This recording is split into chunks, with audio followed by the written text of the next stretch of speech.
Hello, my name is Cristina Parraga and I'm going to talk about obesity related to perceptions and practice among educators in food and nutrition.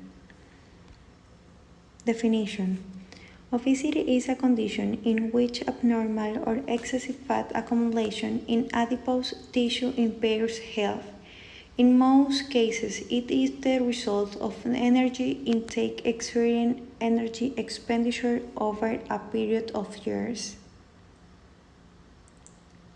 There are many reasons why some people have difficulty avoiding obesity.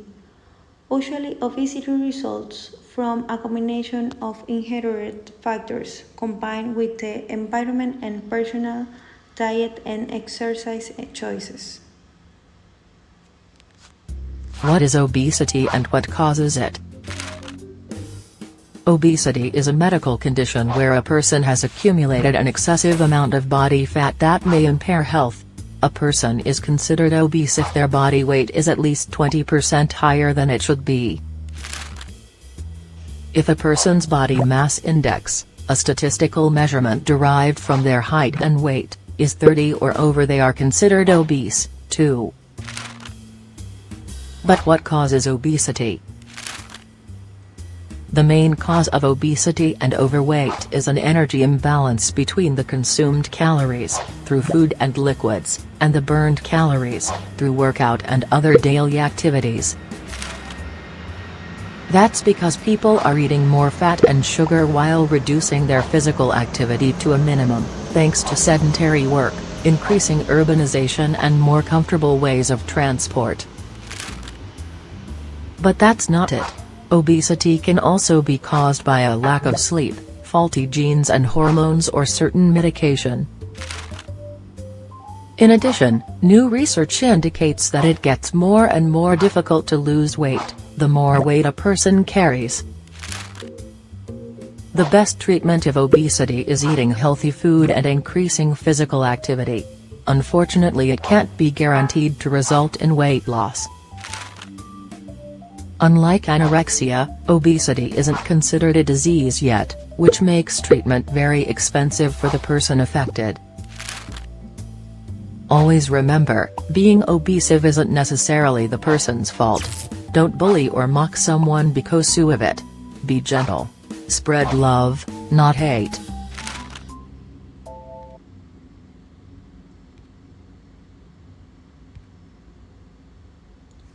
The best way to achieve this is to swap unhealthy and high-energy food choices, such as fast food, processed food, and sugary drinks, including alcohol, for healthier choices. A healthy diet should consist of plenty fruits and vegetables, plenty bread, rice, potato, pasta, some milk and fatty foods, some meat, fish, eggs, and beans, and just a small amount of food and drink that are high in fat and sugar.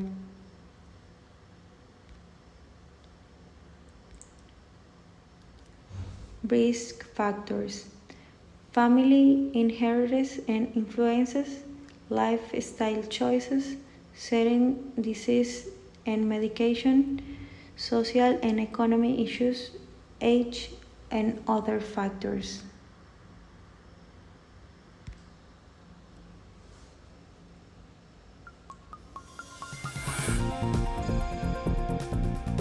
Too much fat, too much sugar, too much information.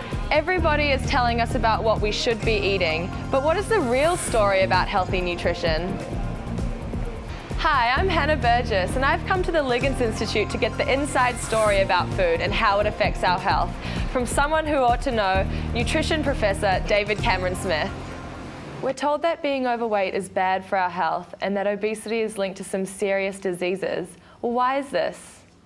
Obesity is a really serious condition, And although you may not experience symptoms now, you are at much greater risk of developing type 2 diabetes and cardiovascular disease. These are diseases that significantly impair your life. That's called morbidity. But they also lead to an increased risk of early death, and that's called mortality. And how obesity leads to that is a very, very interesting question. There's no doubt that overnutrition and under-exercise and particular types of food, no doubt saturated fat, accelerate that risk.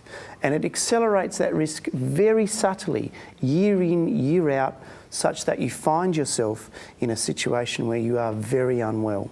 Why is this? Well, when we look at nutrition, undoubtedly bad nutrition is going to increase the risk of these diseases. So nutritional science is starting to understand the different components of food that drive the risk of disease. And that's increasing the expression of genes that are detrimental and are involved in the development of the disease. But on the other hand, there's so many good things about nutrition. There's no doubt that good fats, good proteins and complex carbohydrates and all of the wonderful vitamins and minerals that you get in good food reduces the risk by turning off some of those genes, by modifying your metabolism to improve your health. Well, what about exercise? Oh, glad you mentioned exercise, because exercise is one of the most important components of lifestyle. Your lifestyle is your nutrition as well as your physical activity. So physical activity is the engine that drives your ability or uses the fuel. So with exercise, you're turning the motor over, you're using that energy, and that helps regulate your metabolism positively. Does that mean it's too late for people who already have these diseases? It's never too late to do something positive about your health. And that's the wonderful thing about nutrition and physical activity. Anything, any change that you can do is better than no change. But having said that, the most important thing is to prevent the development of these diseases. So starting early, taking an active interest in physical activity and good quality nutrition will have a lifelong benefit. That's certainly food for thought. So it's no more chips for me. My flatmates will be eating loads more salads from now on.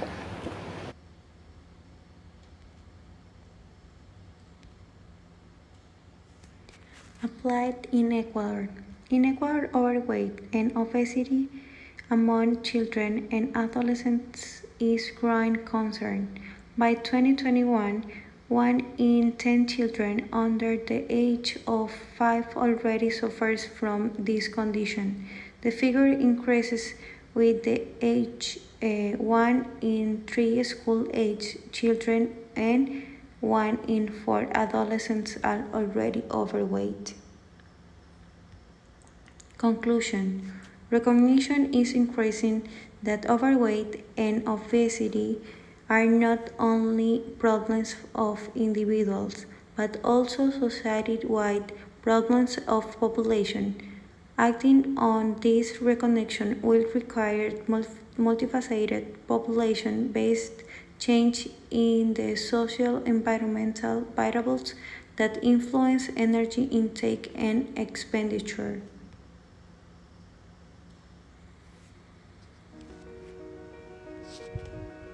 We live in a world where undernutrition and obesity can exist side by side in the same country, home, or even person.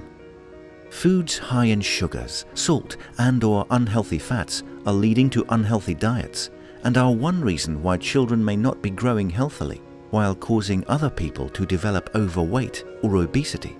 The consumption of unhealthy diets is heavily influenced by marketing. Easy access is fueling this new nutrition reality, but thankfully, change towards a healthier future is possible. By having a sustainable healthy diet made up of a variety of foods that are safe for consumption, we can promote health and have better abilities to fight illness. How do we do this? Good nutrition for women during pregnancy and for children in their first 1,000 days of life, including breastfeeding, sets them up for healthy adulthood and future generations. We should eat more fresh fruits and vegetables, whole grains, pulses, nuts and seeds, and less sugary drinks and foods high in sugars, salt and unhealthy fats. The less of these foods we buy, the more the food industry will be encouraged to produce foods that contribute to healthy diets. We can also call on our leaders to make the right decisions so that every person, everywhere, can afford and access good nutrition. When people like you and me, industries and governments work together to make positive changes, we can create a healthier world.